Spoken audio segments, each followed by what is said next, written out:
سب سے پہلے اس نعمت پر اللہ تبارک و تعالیٰ کا شکریہ ادا کریں کہ اللہ تبارک و تعالیٰ نے ہم سب مسلمانوں کو ایک ایسی مجلس میں جمع فرمایا جس مجلس میں صرف اس کے آخری نبی کی ہی نہیں بلکہ دنیا میں آنے والے تمام رسولوں اور نبیوں کی سنت وجود میں آئے گی۔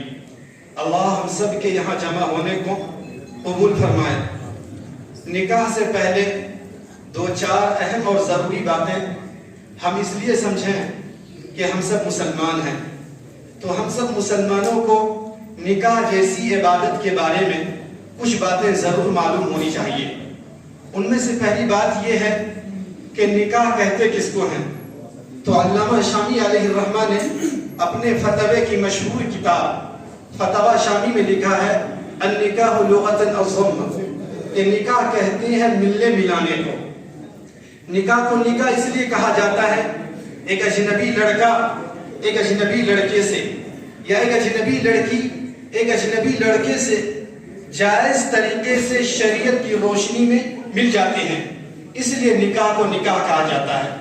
اور شریعت کی اصطلاح میں نکاح اس چیز کو کہتے ہیں ایک لڑکا ایک لڑکی سے دو گواہوں کی موجودگی میں یہ کہے میں تم سے اتنے مہر کے بدلے میں نکاح کرتا ہوں، اور سامنے والا اس کو قبول کر لے تو اس اتنے سے عمل سے نکاح وجود میں آ جاتا ہے۔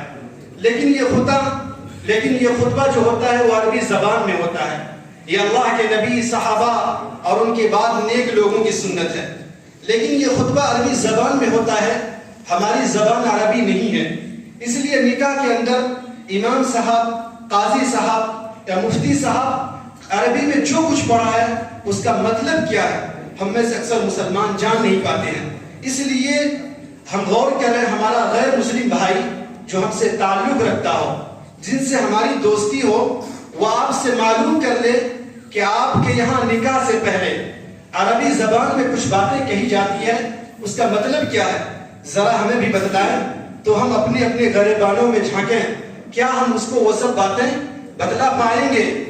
حالانکہ ہم مجلس نکاح میں بہت شرکت کرتے ہیں، تو چند منٹ میں ہم یہ دو چار باتیں سمجھیں کہ سب سے پہلے یہ تو تقریر کرنے کا موقع نہیں ہے اور نہ تفسیر کرنے کی مجلس ہے، تو ان کا خلاصہ یہ ہے کہ اللہ تبارک و تعالیٰ نے کہا کہ اے ایمان والو تم اس اللہ سے ڈرو جس نے تم سب کو ایک جان سے پیدا کیا، اور وہ جان ہے حضرت آدم علیہ السلام۔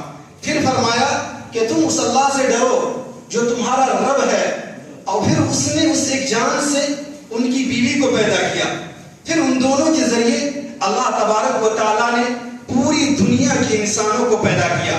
اب یہاں پوائنٹ کی بات یہ ہے کہ نکاح تو بڑا خوشی کا موقع ہوتا ہے، شاندار خوشی کا دن ہوتا ہے، پھر قرآن کریم کی وہ آیتیں کیوں پڑھی جاتی ہے جس کا مطلب اور ترجمہ یہ ہے کہ اے ایمان والو اللہ سے ڈرو۔ علماء نے لکھا ہے کہ اس لیے پڑھی جاتی ہے ایک لڑکا ایک لڑکی دونوں خاندان کے لوگ اس خوشی کے موقع میں شریعت سے آگے نہ بڑھ جائے اور شریعت کے حدود کو پامال نہ کر دے، اس لیے اس نکاح والی عبادت کا جب اللہ تبارک و تعالیٰ نے قرآن کریم میں ذکر کیا تو اپنی قدرت کے طور پر ذکر کیا۔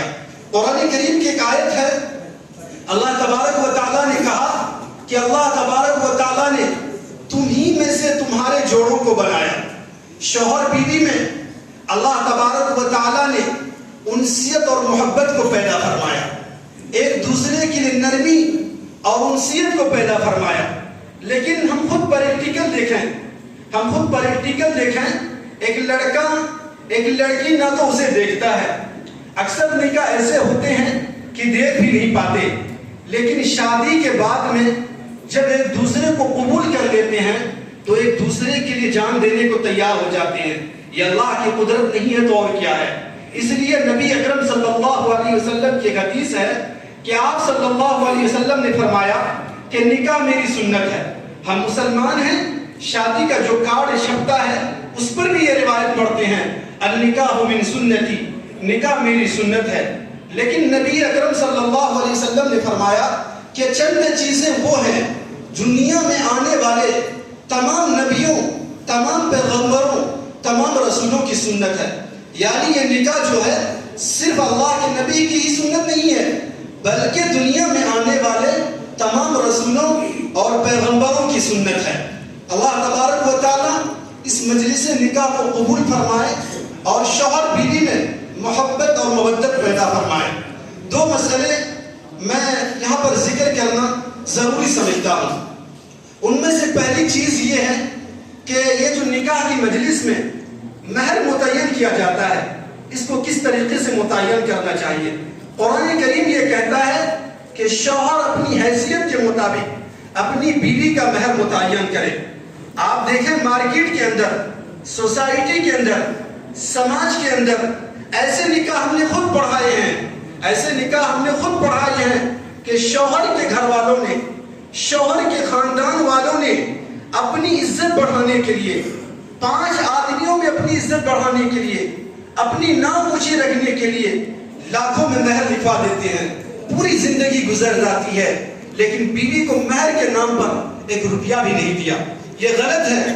قرآن کریم یہ کہتا ہے آتوا النساء صدقاتہن نحلہ، کہ تم اپنی بیویوں کا مہر خوشی سے دیا کرو۔ اللہ کے نبی صلی اللہ علیہ وسلم نے فرمایا کہ جب شوہر اپنی بیوی سے ملاقات کرے اس وقت اپنی بیوی کا مہر دے دے۔ دوسری چیز، یہ جو ہم نکاح کرتے ہیں اور یہ جو ہم نکاح پڑھاتے ہیں، اس مسئلے میں جانکاری نہ ہونے کی وجہ سے اکثر لوگ غلطی کر جاتے ہیں۔ اور وہ غلطی کیا کرتے ہیں کہ لڑکی کا باپ جو لاکھوں روپیہ خرچے کرتا ہے، کیوں خرچے کرتا ہے؟ میں آپ سے پوچھتا ہوں۔ نکاح کے لیے تو کرتا ہے، لیکن وہ لڑکی کا باپ مجلس نکاح میں اپنے مہمانوں کی ڈیلنگ کی وجہ سے بیٹھ نہیں پاتا۔ یہ غلط ہے، اس لیے کہ نبی اکرم صلی اللہ علیہ وسلم نے اپنی بچیوں کے جو نکاح کیے ہیں اس میں خود وکیل بنے ہیں۔ آپ صلی اللہ علیہ وسلم جو اپنی بچیوں کے نکاح کیے ہیں اس میں خود آپ صلی اللہ علیہ وسلم وکیل بنے ہیں۔